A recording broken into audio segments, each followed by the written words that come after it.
13장 17절에서 19절까지의 말씀입니다. 히브리서 13장 17절에서 19절까지 말씀. 여기 TV가 안 켜졌어요.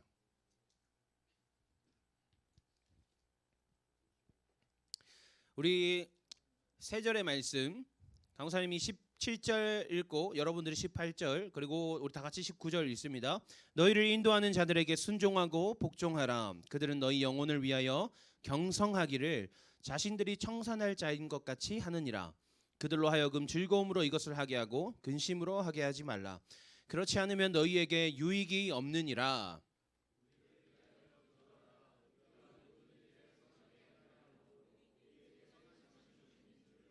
함께 있습니다.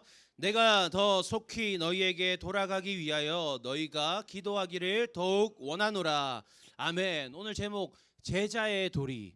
여러분들이 우리 선생님들에게 어떻게 해야 하는가? 우리 선생님들은 어떤 분들이신가? 그것을 말씀을 통해서 우리가 살펴보고자 합니다. 명준아, 여기 자리가 하나 빈다. 너 둘이 여기 와라.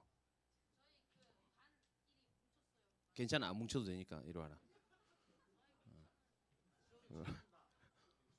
엄마한테 전화한다. 그러면 조용히 해.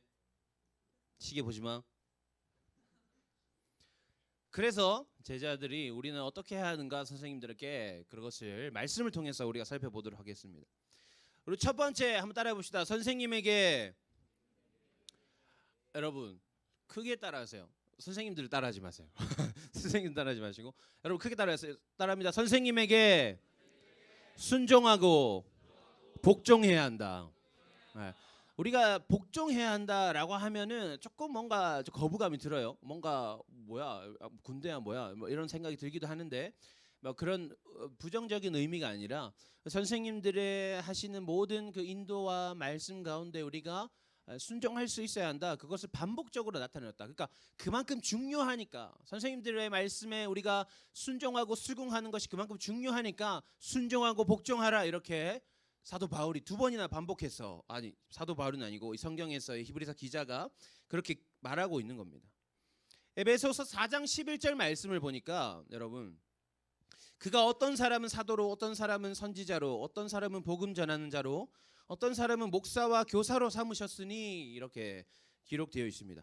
그러니까 우리가 알아야 될 것은 무엇이냐면 우리가 선생님들을 바라볼 때에 우리가 기억해야 될 것은 무엇이냐면 우리 선생님들은 자신의 의지로 교사가 된 게 아니라는 거예요. 자신의 선택으로 청소년부의 교사가 된 것이 아니다라는 거예요.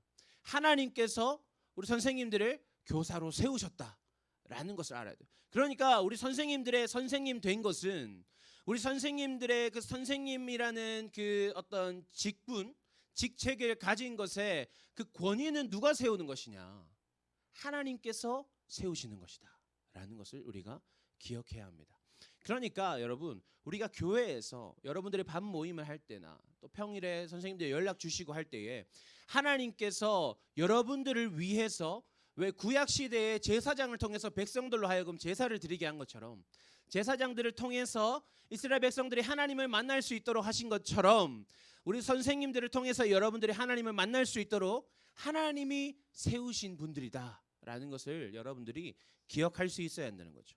에베소서 12장 말씀에 이어서 이렇게 기록되어 있습니다. 이는 성도를 온전하게 하여 봉사의 일을 하게 하며 그리스도의 몸을 세우려 하심이라. 여러분들로 하여금 온전하게 하고 봉사하게 한다. 봉사라는 것은 하나님의 어떤 선하신 일들을 뜻합니다. 여러분들이 더욱 온전한 사람들이 되어서 하나님의 선하신 일들을 할 수 있게끔 그런 사람들이 될 수 있게끔 그래서 여러분들의 인생이 그리스도의 몸된 교회로서 하나님이 기뻐하시는 인생을 살 수 있게 하기 위하여서 하나님이 세우신 분들이다 라는 것을 여러분들이 기억해야 하는 거죠. 그래서 여러분들 그것은 어떻게 17절 말씀을 다시 보니까 어떻게 됐어요? 순종하고 복종하라. 그들은 너희 영혼을 위하여 경성하기를. 너희 영혼을 위하여. 그래서 선생님들이 왜 세워졌느냐? 여러분들의 영혼을 위하여서 하나님께서 세우셨다는 거예요. 그러니까 선생님들께서 여러분들에게 하시는 모든 말씀이나 그런 이야기들, 그런 요청하시는 바들은 다 뭔가 다른 무언가를 위한 것이 아니라 여러분들의 영혼을 위한 것이라는 거예요. 다 이제 우리가 집에서 엄마한테 듣기 싫은 말이 뭐예요? 공부해라, 숙제해라. 근데 그거 왜 그렇게 한다고요? 엄마가 그런 말 왜 할까요? 다 너를 위해서 하는 말이야. 너무 듣기 싫은 말이잖아. 그지? 나를 위한 건 나를 내버려 두는 건데. 그런데 하나님께서 여러분들의 영혼을 위하여서 선생님들을 세우셨다라는 것을 우리는 기억해야 되는 거죠. 근데 그 선생님들이 여러분 여기 계신 선생님들이 여러분의 영혼을 위하여서 얼마만큼 노력하시느냐, 어느 정도의 노력을 하고 계시느냐, 말씀에 기록되기로 너희 영혼을 위하여 경성하기를 이 뭐냐면 깨어 있기를, 그러니까 밤낮 노력하기를 어떻게 하냐, 마치 자신들이 청산할 자인 것 같이 자신들이 청산할, 그러니까 여러분들의 영혼을 위해서 선생님들이 얼마나 노력하냐면 밤낮 깨어 있기를 마치 자기 책임인 것처럼, 마치 나의 영혼을 책임지듯이 그렇게 노력을 하고 계신다라고 성경에 오늘 기록되어 있는 거예요. 우리가 그것을 기억해야 되는 거죠. 그러니까 선생님들이 하시는 모든 이야기들, 말씀들, 요청들, 요구들, 그 모든 것들에 우리가 순종해야 되는 거예요. 왜? 하나님께서 내 영혼을 위해서 세우신 선생님이기 때문에 결국에는 나를 위한 것이다 라는 마음을 가지고 우리가 순종할 수 있어야 돼요. 엄마가 하는 말은 사실 조금 잘 들리지 않을 때가 있어요. 좀 부정적으로 여겨질 때가 있고, 엄마가 다 너를 위해서 하는 말이야 하면 뭐 나를 위하긴 뭐 나를 위한 거야 하면서 우리 마음에 어떤 반항의 씨앗이 막 싹을 틔우려 한단 말이에요. 그런데 하나님께서 그렇게 말씀하시는 거예요. 하나님께서 너희 선생님들에게 순종하고 복종해라. 왜냐하면 너희 영혼을 위해 내가 세운 바 된 자들이다. 이렇게 말씀하고 계시는 거예요. 두 번째로 따라합니다. 선생님에게, 목소리가 다 죽어버렸어요. 다시. 선생님에게 즐거움을 주어야 한다. 자, 17절 말씀 다시 계속 읽으면 그들로 하여금 즐거움으로 이것을 하게 하고 근심으로 하게 하지 말라. 즐거움으로 이것을 하게 하고 근심으로 하게 하지 말라. 여러분, 선생님이 여러분들을 볼 때 가장 안타까울 때가 언제일까요? 여러분들을 보면서 가장 안타까울 때가 언제일까요? 여러분들이 뭐 좋은 성적을 거두었을, 좋지 않은 성적을 거두었을 때, 여러분들이 실패했을 때, 여러분들이 좌절했을 때일까요? 그렇지 않아요. 언제 그러냐면 여러분들이 반응하지 않을 때. 여러분들이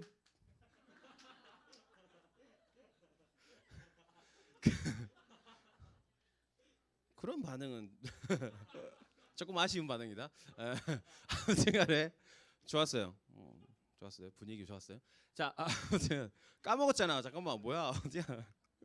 아무튼 반응하지 않을 때 선생님들이 가장 힘이 빠져요. 좀 섭섭한 마음이 들고 내 마음이 그래요. 여러분들이 반응하지 않을 때 내 마음도 그래. 선생님들 마음도 그래요. 카톡방이 어때요? 카톡방에 얘들아 이렇게 하자. 숫자는 자꾸 사라지는데 대답하는 놈은 아무도 없어.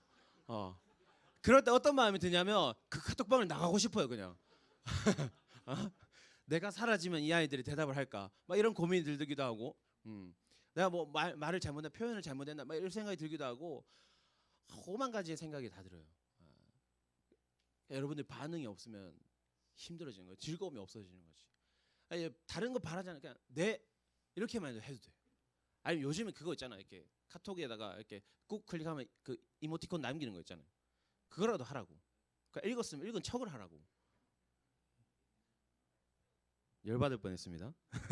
자, 선생님 카톡 하시면 카톡 답장 잘하고, 밥 모임 할 때 선생님 질문하시면 대답 잘하고, 알겠습니까?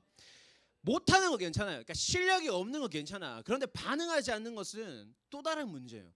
그러니까 선생님 질문했는데 내가 대답을 했어.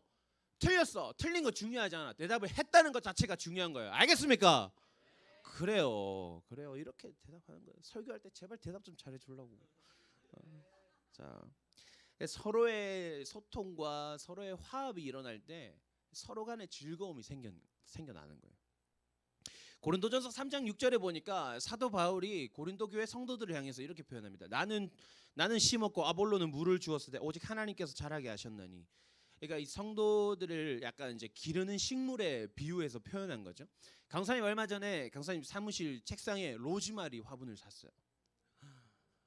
저기 요 바로 옆에는 그때 문 닫아가지고 저 밑에서 이제 거기서 이제 3,000원 주고 샀어요. 화분 받침까지 주더라고. 너무 좋았어요.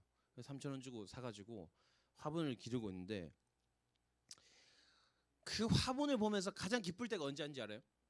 지금 그 화분이 내 컴퓨터 모니터 바로 밑에 딱 있단 말이에요. 근데 원래는 그 모니터로부터 한 2cm 정도 이렇게 간격이 있었어요. 근데 지금은 모니터에 딱 붙어버렸어요. 그 뭐냐면 그만큼 자란 거지. 너무 행복해요. 그걸 볼 때마다 야, 내 마음을 알아주는 건 너밖에 없구나. 그런 마음이 들고 내가 노력해서 잘하는 건 너밖에 없구나. 그런 마음이 들 때도 있고 그렇단 말이에요. 그러니까 여러분들이 선생님을 가장 즐겁게 할 수 있는 방법은 여러분들이 성장하는 모습을 보여주는 거예요. 지금 내가 부족하고 지금 내가 모자라고 지금 내가 실력 없어도 괜찮아요. 지금 내가 설교 시간에 팔을 안으로 넣어서 그렇게 앉아 있어도 괜찮아요. 지금 내 모습이 어떠한가는 중요한 게 아니에요, 여러분. 나는 성장하고 있는가? 그것이 선생님들에게 즐거움을 주는 방법인 거예요. 세 번째로 따라합니다. 선생님을 위해서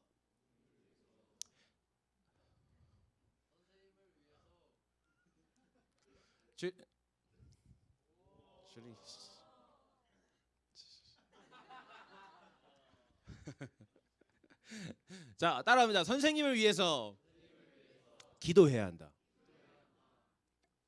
마지막으로는 선생님을 위해서 기도해야 합니다. 우리 본문 말씀 다시 보니까 18절 말씀에 우리를 위하여 기도하라. 우리를 위하여 기도하라. 우리가 여기서 말하는 우리는 스승들입니다.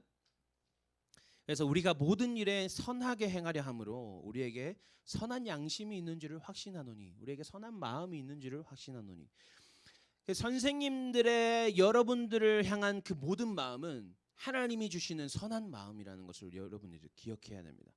그런데 중요한 건 뭐냐면 선생님도 사람이에요. 강도사님도 사람이고 선생님도 사람이에요. 하나님이 주시는 선한 마음으로 하나님의 부르심에 순종하는 마음으로 교사가 되었지만 그래서 하나님께서 나에게 맡기신 바 책임을 감당하기 위하여서 내가 선한 마음을 가지고 여러분들을 돌보려 하지만 선생님들도 사람이기 때문에 실망할 때가 있고 실수할 때가 있고 실패할 때가 있는 거예요. 무너질 때가 있고 하나님 주신 그 선한 마음 가운데에 악한 나의 마음이 들어갈 때가 있는 거예요. 이 자식들이 왜 답장을 안 하는 거야? 때려치울까? 라고까지는 생각하지 않으시겠지만 우리 선생님들은 저도 그런 생각 안 했습니다, 여러분. 아무튼 간에 선생님들의 연약한 그 마음이 틈탈 때가 있다는 거예요. 하나님 주시는 오직 그 선한 마음을 가지고 여러분들을 돌봐야 하는데 선생님들의 연약함이 그것을 방해할 때가 있다는 거죠. 선생님들이 흔들리면 여러분, 선생님들이 흔들리면 결국 여러분들 손해예요. 왜냐하면 좀 전에 말한 것처럼 선생님들은 하나님께서 여러분들의 영혼을 위해서 세우신 자들이기 때문에 선생님들이 흔들리면 여러분들의 영혼이 흔들리게 되는 거예요. 여러분들의 영혼을 맡은 자들이 흔들리게 되면 결국 여러분들의 손해인 거예요. 그러니까 여러분들이 선생님을 위해 기도하지 않는다, 선생님에게 즐거움을 주지 않는다, 선생님께 반응하지 않는다, 선생님과 함께하는 그 가운데 성장하지 않는다, 그러면 결국 누워서 침 뱉기밖에 안 되는 거야. 내 얼굴에 침 뱉고 있는 거지. 그런 격인 거예요. 그래서 선생님을 위해서 기도해야 되는 거예요. 선생님들이 결코 흔들리지 않을 수 있도록 하나님께서 주신 그 하나님의 부르심을 계속해서 잘 그 마음을 품을 수 있도록 하나님 주시는 그 선한 마음이 결코 흔들리지 않도록 그 마음 가운데에 연약한 악한 것들이 틈타지 않도록 실망하고 좌절하고 실수하고 포기하고 싶은 마음이 들지 않도록 여러분들의 기도로 선생님의 마음을 지켜가는 거예요. 구체적으로 무엇을 기도해야 할까? 세 가지를 간단하게 나누고 마치도록 하겠습니다. 첫 번째는 선생님은 하나님께서 세우신 사람이라는 것을 기억해야 돼요. 그래서 선생님들이 나의 힘으로 세워져 있는, 그러니까 나의 힘으로 교사를 감당하는 그런 사람들이 아니라 하나님의 세우심을 힘입어서 사역하시는 선생님들이 될 수 있도록 그것을 위해서 기도해야 됩니다. 선생님들이 나는 하나님이 세우신 교사다 라는 사실을 잊지 않을 수 있도록 여러분들이 그것을 위해서 기도해야 되는 거예요. 두 번째는 선생님들의 선한 마음을 위해서 기도해야 돼요. 선생님들이 항상 선한 마음으로, 하나님 주시는 선한 마음으로 우리를 대하실 수 있도록 선생님께서 하나님이 주시는 그 사랑으로 우리를 더 사랑하실 수 있도록 여러분들이 선생님 위해서 기도해야 되는 거예요. 그리고 세 번째는 즐겁게 하실 수 있도록 기도해야 됩니다. 혹시나 우리의 성장이 더디더라도, 우리가 머물러 있는 것처럼 보일지라도 우리 선생님들이 결코 실망하지 않고 오직 즐거움으로 항상 그것을 기다리며, 우리의 성장을 기다리며 기대하시면서 이 일들을 잘 감당하실 수 있도록 선생님의 즐거움을 위해서 기도해야 합니다. 우리 마지막으로 한번 따라합시다. 선생님이 살아야, 더 크게, 선생님이 살아야 내가 산다. 여러분, 이제 선생님들 앉아 계시고 여러분들 한번 자리에서 일어나 보세요.